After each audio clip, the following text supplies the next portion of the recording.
복음 들고 생명을 구원하는 곳으로 그 권세 주께 있으니 그 권세 주께 있으니 너는 가서 주의 복음 전하라 주가 너 항상 지키리라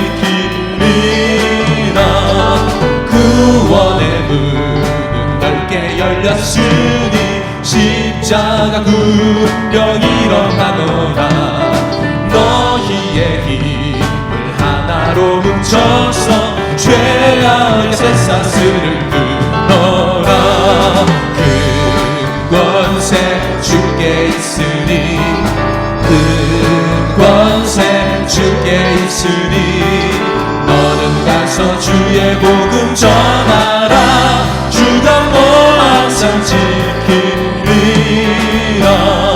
왜 너는 멸망길을 가려느냐 주 음성 듣고 응답하여라 널 구원하려 예수 죽었으니 생명의 이 복음을 전하라 큰 권세 주께 있으니 큰 권세 주께 있으니 아멘 너는 가서 주의 복음 전하라 주가 너 항상 지키리라 온 천하 만민 승리의 그날에 영광과 찬송 주께 드리네 속죄함이 구원받았으니 기쁘게 할렐루야 부르세 큰 권세 주께 있으니 큰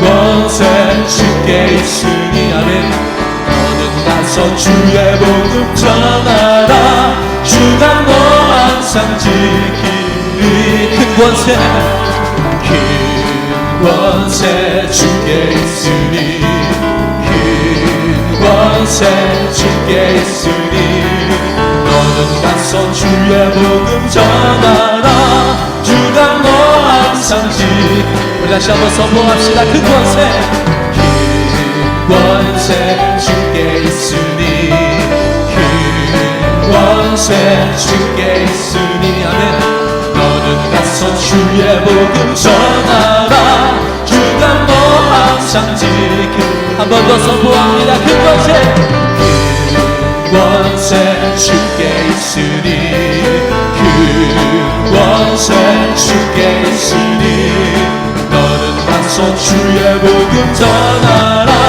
주가 너 항상 지키리라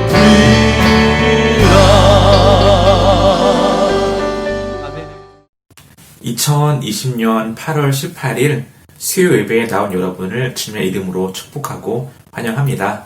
각 가정에서도 또 말씀으로 함께 은혜 받는 시간 되기를 소망합니다. 이 시간 함께 볼 하나님의 말씀은 사무엘상 9장 19절부터 21절 말씀입니다. 사무엘상 9장 19절부터 21절까지 말씀 제가 읽겠습니다. 사무엘이 사울에게 대답하여 이르되 내가 선견자이니라 너는 내 앞서 산당으로 올라가라 너희가 오늘 나와 함께 먹을 것이요 아침에는 내가 너를 보내되 내 마음에 있는 것을 다 내게 말하리라 사흘 전에 이른 내 암나기들은 염려하지 말라 찾았는지라 온 이스라엘이 사모하는 자가 누구냐 너와 내 아버지의 온 집이 아니냐 하는지라 사울이 대답하여 이르되 나는 이스라엘 지파의 가장 작은 지파 베냐민 사람이 아니니까 또 나의 가족은 베냐민 지파 모든 가족 중에 가장 미약하지 아니하니까 당신이 어찌하여 내게 이같이 말씀하시나이까 하니 아멘. 네, 오늘은 나와 다른 계획이라는 제목으로 함께 말씀을 나누고자 합니다. 한국 영화 중에서 작년에 개봉한 영화 중에 유명한 영화가 하나 있었습니다. 기생충이라는 영화가 있었는데 보셨는지 모르겠습니다. 흥행을 많이 했어요. 칸 영화제라든지 미국 아카데미 시상식에도 비롯해서 많은 영화제에서 상을 받았던 영화이죠. 전 세계적으로도 많은 흥행을 했습니다. 내용이 이렇죠. 그 반지하에 사는 일가족이 다양한 역할로 어떤 부잣집에서 일하는 내용이에요. 그래서 아들과 딸은 과외 선생님으로, 그리고 아버지는 이제 운전사로, 어머니는 가정부로 일하는 이제 그런 내용입니다. 물론 서로 모르는 것처럼 그렇게 그 부잣집으로 취직을 합니다. 다소 황당한 계획이죠. 하지만 이 계획을 실행시켜 나갑니다. 이 영화가 인기를 끌면서 이 영화에 나온 대사 중에 유행어가 된 것이 있어요. 그 중에 하나가 이겁니다. 너는 계획이 다 있구나. 너는 계획이 다 있구나. 이 대사가 좀 유행어가 되었습니다. 그래서 대중매체라든지 여러 곳에서 패러디가 많이 되었어요. 오늘 본문에서는 두 가지 계획이 나옵니다. 첫 번째는 사울이라는 한 사람의 계획이 나와요. 계획이라기보다는 그냥 한 개인에게 일어난 일이죠. 그리고 그 일을 사울이 어떻게 반응했는지가 나옵니다. 다른 계획은 하나님의 계획이에요. 사울은 그냥 일상적인 삶을 살아가고 있습니다. 그런데 하나님께서 사울이라는 사람을 향해서 특별한 계획을 가지고 계셨고 그것을 이루어가는 내용이 오늘 본문에 등장합니다. 오늘 본문을 한번 자세히 살펴보도록 하겠습니다. 사무엘상 8장에서 이스라엘 장로들은 사무엘에게 요구합니다. 우리에게 왕을 주소서. 분명 잘못된 요구이죠. 하나님께서 이스라엘의 왕이신데 인간 왕을 요구하는 건 하나님의 통치를 거부한다는 뜻이거든요. 잘못된 겁니다.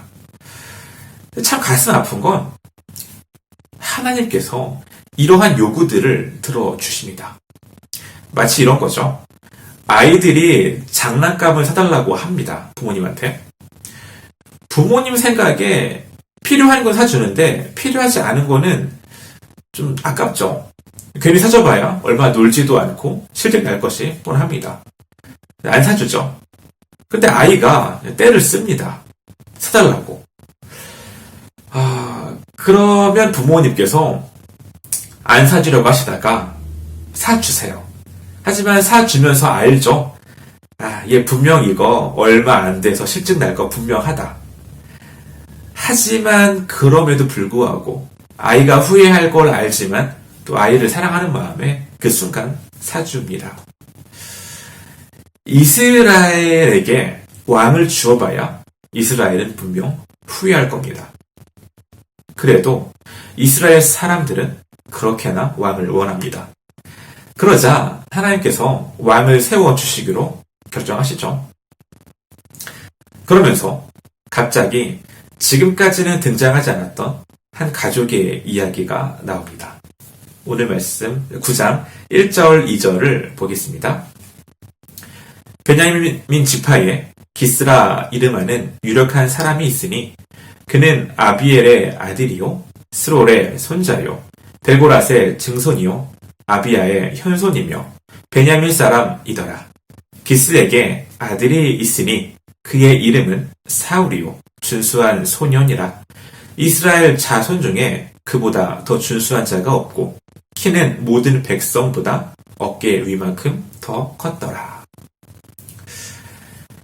베냐민 지파에 기스라는 이름의 유력한 자가 있습니다. 유명한 사람이겠죠. 왕을 세우는 데 있어서 하나님께서 어떤 지파를 보시냐면 베냐민 지파를 보세요. 굉장히 눈길을 끄는 부분이에요. 왜냐하면 베냐민 지파는 문제가 많은 지파거든요. 사사기 마지막쯤에 베냐민 지파가 이스라엘에서 크게 사고를 칩니다. 레위 사람의 아내가 베냐민 지파 땅에서 아주 나쁜 일을 당해요. 이 일이 알려지자 베냐민 지파를 제외한 모든 지파들이 화가 난 거죠. 그리고는 베냐민 지파와 다른 이스라엘 지파 간에 전쟁이 벌어집니다. 이 전쟁으로 인해서 베냐민 지파를 제외한 그 모든 지파들에도 큰 이제 타격을 입었어요. 그리고 이 베냐민 지파는 지파 하나가 거의 사라질 정도의 크나큰 좀 패배를 겪습니다. 이렇듯 베냐민 지파는 그 이스라엘 내에서 전쟁을 일으킨 그런 지파입니다. 그리고 굉장히 평판이 안 좋은 지파입니다. 요즘 선거철이죠. 그 코로나로 인해서 선거가 조금 미뤄졌다고 들었는데요. 선거철이 되면 후보자들이 자기 PR을 많이 합니다.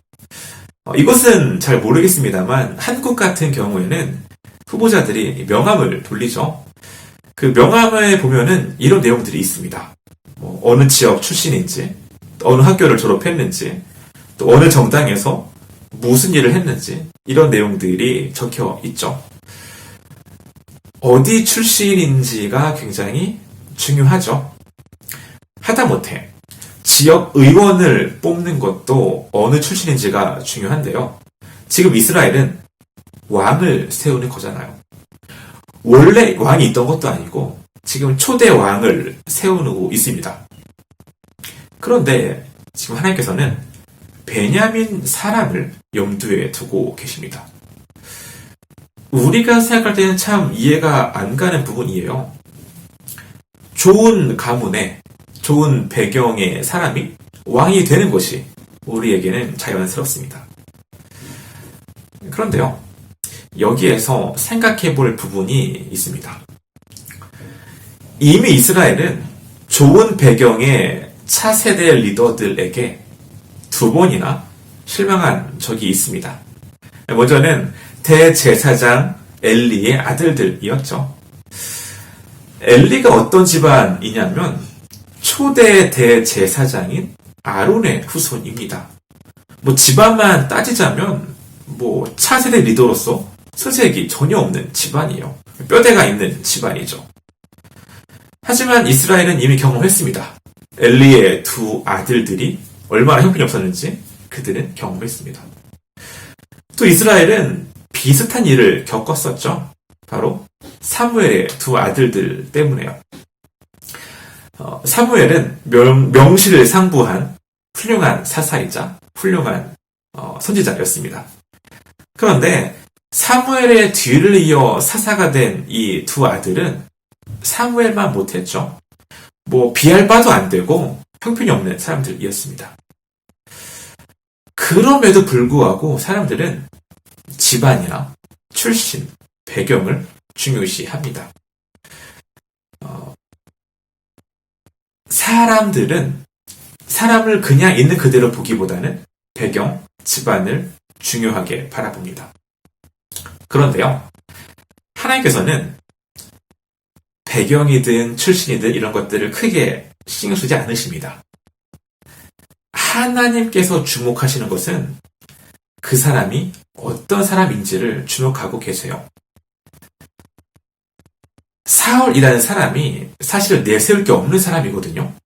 그런데 하나님께서는 그러한 사울을 지금 주목하고 계셨습니다. 그리고 이 사울을 상상도 못할 계획으로 인도하고 계십니다. 3절 4절을 보겠습니다.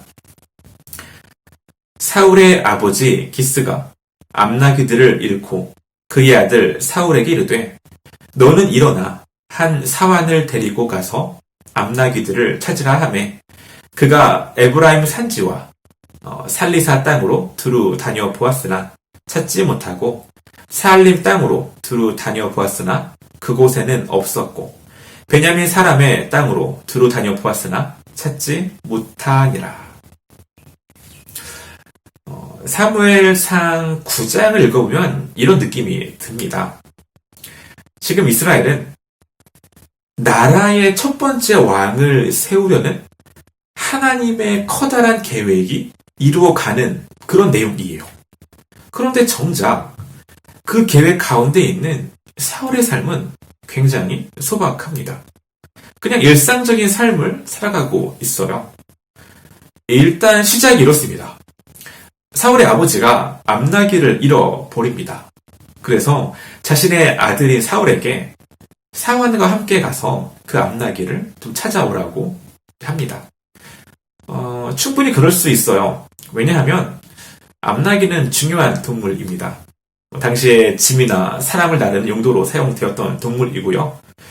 그리고 사람과 굉장히 친밀한 동물이 낙이었습니다. 그래서 손은 잡아먹어도 낙이는 잘 잡아먹지 않았습니다. 그만큼 낙이는 친숙한 동물이었죠.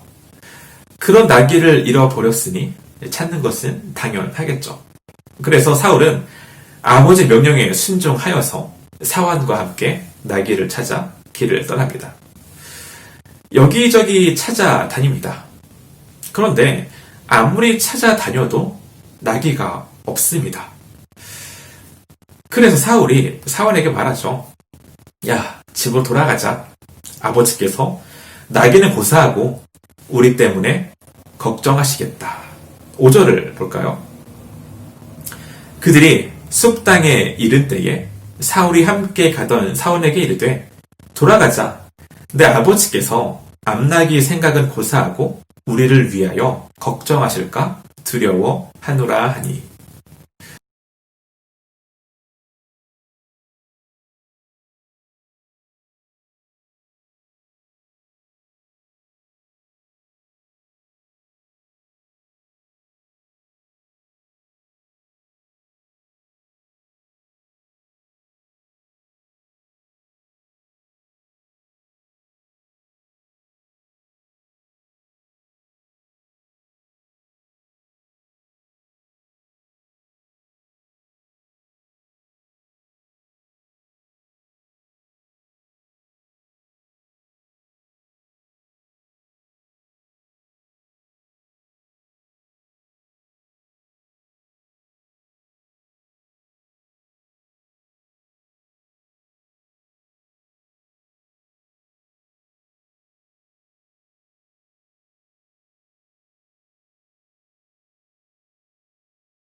한국 교회 역사에 아주 중요한 인물인데요.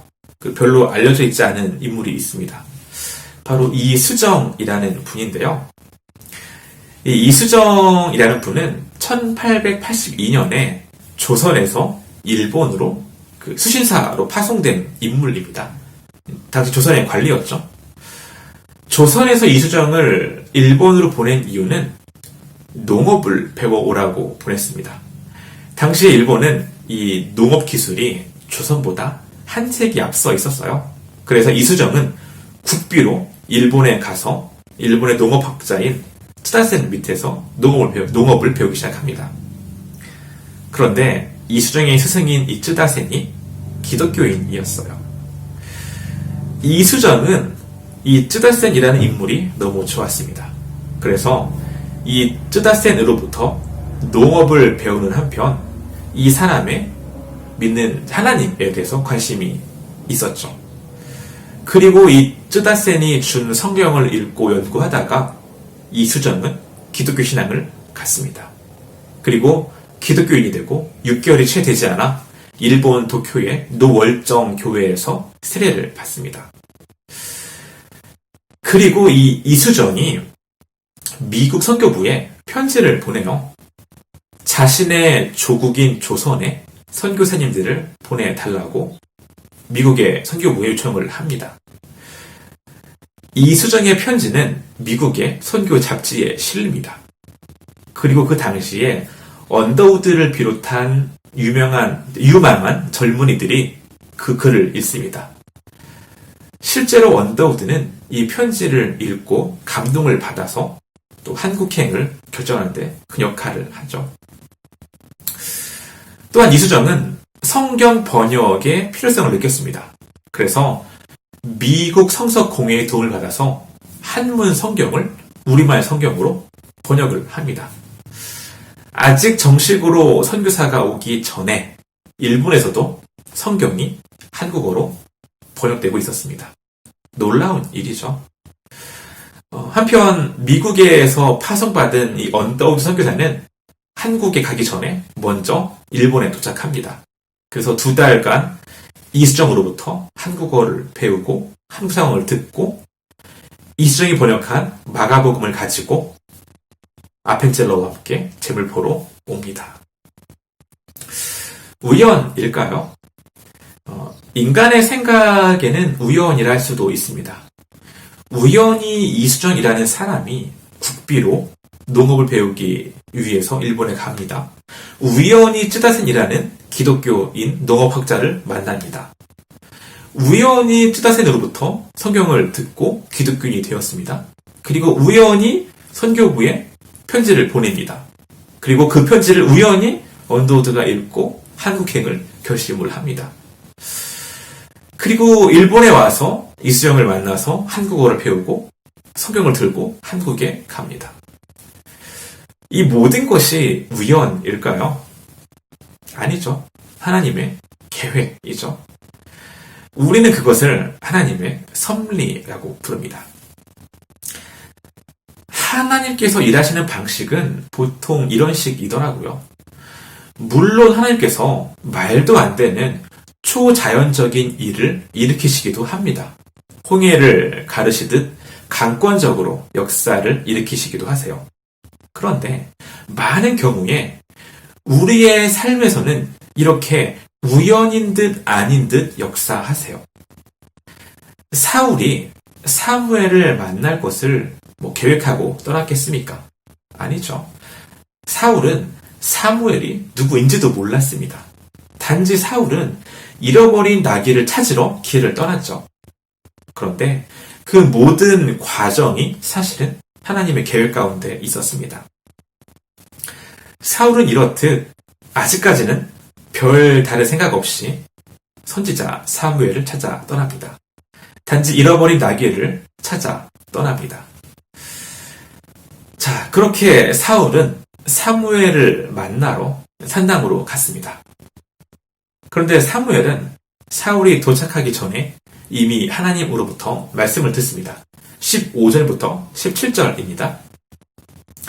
사울이 오기 전날에 여호와께서 사무엘에게 알게 하여 이르시되 내일 이맘때에 내가 베냐민 땅에서 한 사람을 내게 보내리니 너는 그에게 기름을 부어 내 백성 이스라엘의 지도자로 삼으라. 그가 내 백성을 블레셋 사람들의 손에서 구원하리라. 내 백성의 부르짖음이 내게 상달되었으므로 내가 그들을 돌보았노라 하셨더니 사무엘이 사울을 볼 때에 여호와께서 그에게 이르시되 보라 이는 내가 내게 말한 사람이니 이가 내 백성을 다스리리라 하시니라. 영화 같은 만남 같아요. 사울은 아무 생각 없이 아니 잃어버린 나귀를 어떻게 찾다 하는 그냥 그 생각만 가지고 사무엘에게 옵니다. 그런데 사무엘은 다르죠. 장차 이스라엘의 왕이 될 사람을 기다리고 있습니다. 사무엘의 마음이 참 복잡할 것 같아요. 분명 사무엘은 왕을 세우는데 반대한 사람입니다. 하나님께서 이 나라의 왕이신데 인간 왕을 세우는 것이 불편했겠죠. 하지만 하나님의 사랑을 많이 생각했겠죠. 그럼에도 불구하고 이스라엘의 말을 들으시는 그 하나님의 계획을 생각했겠죠. 16절을 보면 하나님께서 사울을 왕으로 세우고자 하시는 이유가 나타나 있습니다. 그가 내 백성을 블레셋 사람들의 손에서 구원하리라. 내 백성의 부르짖음이 내게 상달되었으므로 내가 그들을 돌보았노라. 어디선가 비슷한 말을 들어본 적 있지 않으십니까? 하나님께서 모세를 부르실 때 비슷한 말씀을 하세요. 출애굽기 3장 7절입니다. 여호와께서 이르시되 내가 애굽에 있는 내 백성의 고통을 분명히 보고 그들이 그들의 감독자로 말미암아 부르짖음을 듣고 그 근심을 알고. 하나님께서 사울을 임명하시는 것이 마치 모세를 세우셨던 것만큼이나 대단한 일이셨습니다. 사울은 하나님으로부터 이렇듯 두터운 신뢰를 그리고 기대를 가지고 계셨어요. 사울을 기다리는 사무엘은 사울이 어떤 사람인지 엄청나게 궁금했겠죠. 제가 어렸을 때에 조금 놀라운 말을 들은 적이 있습니다. 저희 외할머니께서 외할아버지를 처음 만난 게 결혼식이라고 하시더라고요. 그 시대에는 이제 부모님들의 합의로 결혼을 했다고 해요. 그래서 결혼 당일에 신랑과 신부가 처음 만난 일이 끝났다고 합니다. 어린 시절에 그 이야기를 듣는데 너무나도 큰 충격이었습니다. 아니 어떻게 평생을 같이 살 배우자를 결혼식 당일에 볼 수 있을까? 그러면서 결혼식 전날에 잠이 올까 하는 그런 생각을 했었습니다. 글쎄요, 뭐 그런 기분은 아니었겠지만 하나님께서 세우시려는 이스라엘의 초대 왕이 누구일까? 사무엘은 아마 그 전날부터 많은 고민을 하고 또 궁금함 속에 하루를 지내지 않았을까 생각합니다.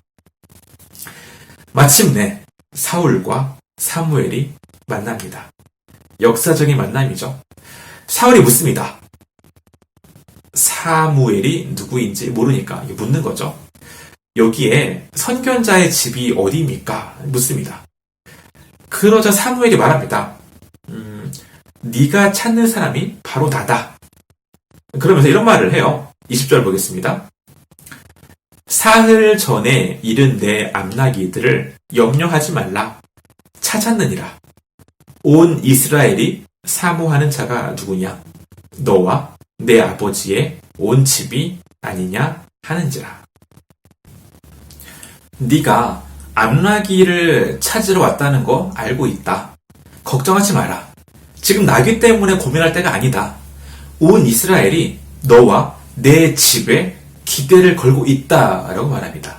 같은 구절을 새 번역으로 제가 읽겠습니다. 사흘 전에 잃어버린 암나기들은 이미 찾았으니 그것은 걱정하지 마십시오. 지금 온 이스라엘 사람들의 기대가 누구에게 걸려 있는지 아십니까? 바로 그대와 그대의 아버지의 온 집안입니다. 이 성경을 글로만 읽다 보니까 사울의 표정이 어땠는지는 알 수가 없습니다. 하지만 충분히 상상은 돼요. 황당한 표정, 당황스러운 표정, 걱정스러운 표정, 이러한 복잡한 표정들이 얽혀있지 않았을까요? 사울은 그냥 나귀 찾으러 왔다가 황당한 말을 듣습니다. 온 이스라엘이 바로 그대에게 기대를 하고 있다라고 말합니다. 이스라엘의 새로운 지도자가 될 것이다 라고 말합니다. 그런데 생각해보면 하나님께서는 항상 이런 식으로 사람들에게 찾아오셨습니다. 하나님께서는 이런 식으로 사람들에게 소명을 주셨습니다. 모세의 경우도 그랬어요. 모세가 양치다가 하나님께 소명을 받았습니다. 양을 치다가 우연히 하나님의 산 호렙에 이르렀다가 하나님으로부터 콜링을 받았죠. 기드온은 어떻습니까? 기드온은 숨어서 타작하다가 갑자기 천사로부터 콜링을 받았죠. 황당하고 당황스럽죠. 모세나 기드온처럼 사울도 말합니다. 무슨 말씀을 하시는 겁니까? 저는 못합니다. 저는 도무지 그러한 그릇이 못됩니다. 라고 말해요. 21절입니다. 사울이 대답하여 이르되 나는 이스라엘 지파의 가장 작은 지파 베냐민 사람이 아니니까 또 나의 가족은 베냐민 지파 모든 가족 중에 가장 미약하지 아니하니이까 당신이 어찌하여 내게 이같이 말씀하시나이까 하니 앞서 살펴보았듯이 베냐민 지파는 다른 지파들에 비해서 평판이 안 좋은 지파입니다. 근래에 거의 한 번 사라지려다가 겨우 살아난 지파이고요. 또 지도를 볼까요? 베냐민 지파 위에는 에브라임 지파가 있습니다. 그리고 밑에는 유다 지파가 있습니다. 에브라임과 유다 지파에 끼어 있어요. 우선은 에브라임 지파 같은 경우에는 북이스라엘에서 가장 큰 영향력을 끼쳤던 지파입니다. 나중 이야기지만은 그 북이스라엘의 초대 왕이었던 여로보암이 바로 에브라임 사람이고요. 또 여기가 알짜배기 땅입니다. 이스라엘의 중심지예요. 그러니까 베델, 실로 이러한 도시들이 에브라임에 있었습니다. 정치적으로 에브라임은 이스라엘의 어떤 중심지라 할 수가 있었죠. 그리고 베냐민 지파 바로 밑에 있는 지파는 유다 지파입니다. 규모나 영향력이 다른 지파들에 비해서 월등히 큽니다. 지파 중에서 장자와도 같은 그런 지파가 유다 지파예요. 이러한 에브라임과 유다 지파 사이에 끼어 있는 것이 조그마한 베냐민 지파입니다. 저는 정치를 잘 모릅니다만은 예를 들어서 차기 대통령이 나온다. 그러면 보통 생각하죠. 여당에서 나오든지 아니면 제1야당에서 나오든지 보통 그렇죠. 그런데 들어본 적도 없는 당에서 들어본 적도 없는 후보가 나와서 대통령이 된다. 사실 돼도 문제죠. 왜냐하면 지지 기반이 약합니다. 야당의 거센 반발을 어떻게 감당할 수 있겠습니까? 사울이 극구 말도 안 된다면서 회피합니다. 이스라엘의 가장 작은 지파 사람이 그 중에서도 가장 작은 가족 출신의 제가 어떻게 이런 일들을 감당할 수 있겠습니까? 글쎄요. 이런 모습이 오히려 좋아 보입니다. 오히려 내가 하겠다, 내가 왕이 되겠다 하는 그런 사람보다는 나는 능력도 없습니다. 나는 그만한 영향도 없습니다. 라고 말하는 것이 참 좋아 보여요. 이러한 모습을 잃지 않았으면 참 좋았을 텐데 하는 아쉬움이 남더라고요. 어쨌든 비록 사무엘은 왕을 세우는 일에는 별로 기분이 안 좋았지만 하나님께서 또 세우신 이 사울을 존중합니다. 사울에게 특별하게 대해줍니다. 22절, 23절입니다. 사무엘이 사울과 그의 사환을 인도하여 객실로 들어가서 청한 자 중 상석에 앉게 하였는데 객은 30명 가량이었더라. 사무엘이 요리인에게 이르되 내가 내게 주며 내게 두라고 말한 그 부분을 가져오라. 상석에는 누가 앉습니까? 나이로 보나 직분으로 보나 당연히 사무엘이 앉아야죠. 그런데 앞으로 왕이 될 사울을 그 자리에 앉힙니다. 그리고 손님을 30명이나 초대합니다. 굳이 30명이나 되는 사람들을 왜 초대했을까요? 일종의 만찬이죠. 장차 왕이 될 사울을 위해 많은 사람들을 초대해서 만찬을 벌인 겁니다. 그만큼 사무엘은 사울을 대우해주고 있습니다. 그리고 24절을 보았더니 이 요리로 쓸 부위가 넓적다리예요. 원래 이 부위는 제사장이 먹던 부위입니다. 그런데 사무엘은 자신의 몫을 사울에게 줍니다. 최대한의 예우를 갖추는 거죠. 자, 그리고 사울과 사무엘은 긴 대화를 나눕니다. 25, 26절입니다. 그들이 산당에서 내려 성읍에 들어가서는 사무엘이 사울과 함께 지붕에서 담화하고 그들이 일찍이 일어날새 동틀 때쯤이라. 지붕에서 대화한다고 하니까 조금 이상할 수 있는데요. 당시 이곳의 집은 우리가 사는 집과는 좀 다르죠. 1층은 또 짐승우리나 각종 가사 공간을 하는 곳이고요. 2층은 거실 겸 침실로 사용되었습니다. 이 지붕은 휴식 공간이나 혹은 잠자는 곳이었어요. 그래서 이곳에서 사무엘과 사울은 오랜 대화를 나눕니다. 이 둘이 밤새 어떤 대화를 했는지는 모르겠습니다. 하지만 유추할 수는 있겠죠. 미래에 왕이 될 사람이 하나님의 선지자와 무슨 이야기를 했겠습니까? 아마도 이스라엘의 현실과 미래, 그리고 하나님의 계획에 대해서 이야기를 하지 않았을까요? 제가 지금 오늘 본문을 좀 길게 이야기했는데요. 사실 오늘 성경의 내용은 불과 몇 시간 사이에 일어난 일입니다.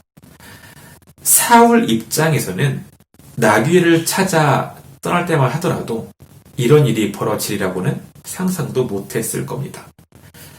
사울의 계획은 단지 아버지의 잃어버린 나귀를 찾는 거였어요. 사소하다면 사소한 일상을 살고 있었습니다. 그런데 하나님께서는 이스라엘의 왕을 세우는 엄청난 계획을 가지고 계셨죠. 그리고 그 계획을 섭리 가운데 이루어 가셨습니다. 사울의 계획은 잃어버린 나귀 한 마리였습니다. 하지만 하나님의 계획은 이스라엘의 왕을 세우시는 계획이었어요. 퍼즐이 있습니다. 이 퍼즐 한 피스만 보면 이것은 도무지 어떤 그림인지를 알 수가 없죠. 퍼즐의 조각들이 다 맞추어져야만 그것이 무슨 그림인지를 비로소 알 수가 있습니다. 사람의 시각으로는 퍼즐 한 조각밖에는 볼 수가 없습니다. 당장 내일 무슨 일이 있을지 알 수 없는 것이 우리 사람이죠. 짧은 시각으로 우리는 퍼즐 한 조각밖에는 볼 수가 없죠. 그런데 이 퍼즐 하나하나를 맞추어 가시는 분은 바로 하나님이십니다.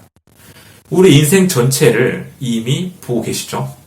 우리 인생을 향한 계획을 가지고 계신 분이십니다. 그리고 그렇게 이끌어 가시는 분이 하나님이시죠. 사실은 그래서 이해가 안 될 때가 많이 있어요. 나에게 이러한 퍼즐 조각을 왜 허락하셨을까? 왜 사울에게 나귀를 찾아오라고 하셨을까? 왜 사무엘에게 그러니까 왜 사무엘을 들어본 사환을 같이 가게 하셨을까? 그런데 어찌 보면 우연 같아 보이는 일들을 통해서 하나님께서는 우리의 삶을 이끌어가고 계셨습니다. 여기에서 우리가 생각할 부분이 있죠. 우리들은 운명론자들이 아닙니다. 내 인생이 어떻게 흘러가겠지 하고 그냥 살아가는 사람들이 아니죠. 우리가 살아가는 한 순간순간, 퍼즐의 한 조각 한 조각을 의미 있게 살아내야 합니다. 퍼즐 한 조각이 그냥 보기에는 별거 아니지만 그것이 쌓이고 쌓여서 하나의 그림이 완성되죠. 우리는 사울이 그 실패한 왕이기 때문에 좀 부정적인 느낌이 강한데요. 적어도 하나님으로부터 소명을 받을 때만 하더라도 사울은 누구보다 괜찮은 사람이었습니다. 이미 실패한 엘리의 두 아들과는 달리 아버지께 순종한 사람이었습니다. 그리고 누구보다 마음이 따뜻하고 겸손한 사람이었어요. 그만큼 하나님께서는 사울에 대한 기대가 있으셨습니다. 지금까지 잘 맞춰온 삶의 퍼즐을 앞으로도 잘 맞췄으면 하는 그런 아쉬움이 남더라고요. 하나님께서는 여전히 우리의 삶의 퍼즐 조각을 맞추고 계십니다. 우리 앞길을 우리는 한 치 앞도 볼 수가 없죠. 당장 내일 일도 알 수가 없죠. 그러나 하나님께서는 아십니다. 그리고 우리의 삶을 통해서 하나님의 계획을 이루어 가십니다. 우리는 우리에게 할 일이 있습니다. 우리보다 크신 하나님의 계획을 신뢰하는 거죠. 비록 이해할 수 없지만 신뢰하며 한 걸음 한 걸음 믿음으로 나아가는 우리가 되기를 소망합니다. 비록 우리의 처한 상황은 어렵지만 이해가 되지 않지만 믿음으로 오늘의 한 걸음 한 걸음을 걸어가는 저와 여러분 되기를 주님의 이름으로 소망합니다. 함께 기도하겠습니다. 이제 기도하실 때에 하나님을 신뢰합시다. 나보다 나를 더 잘 아시고 나를 인도하시는 주님을 신뢰하기 원합니다. 비록 한 치 앞도 보이지 않지만 나를 향한 계획을 가지고 계시는 주님을 바라보며 믿음의 걸음을 걸어갑시다. 행여나 나의 계획이 실패하고 나의 뜻이 좌절되는 경험을 하신 분들이 있습니까? 믿음 잃지 않고 하나님의 일하심을 바라보기를 소망합니다. 나귀를 찾던 사울에게 하나님께서는 전혀 생각지도 않았던 길로 인도하셨던 것처럼 우리를 하나님의 계획으로 인도하실 겁니다. 그렇게 믿음으로 걸어가는 우리가 되게 해달라고 함께 이 시간 기도하며 나가겠습니다. 기도하겠습니다. 하나님 아버지, 우리보다 우리를 더 잘 아시는 주님을 신뢰하며 나아갑니다. 아버지, 우리는 한 걸음 한 걸음 아무것도 보이지가 않습니다. 한 치 앞도 알 수 없고 한 치 앞도 볼 수 없는 것이 우리의 연약한 모습입니다. 하지만 주님 빌고 원하기는 우리의 연약함을 주님 긍휼히 여겨 주시옵소서. 우리를 더 잘 아시는 주님 우리가 신뢰하며 나아갑니다. 아버지 빌고 원하기는 비록 우리들은 아무것도 보이지 않지만 주님의 완전한 계획을 신뢰하게 하시고 주님의 그 완전한 또 뜻 가운데 우리가 걸어갈 수 있도록 인도하여 주시옵소서.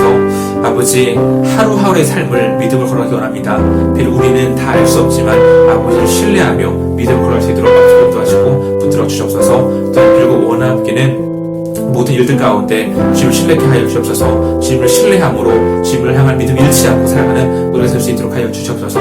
행여나 어려운 일들이 우리 안에 있다 하더라도 우리가 늘 주님 하나님 나갈 수 있도록 인도하시 함께 하여 주옵소서.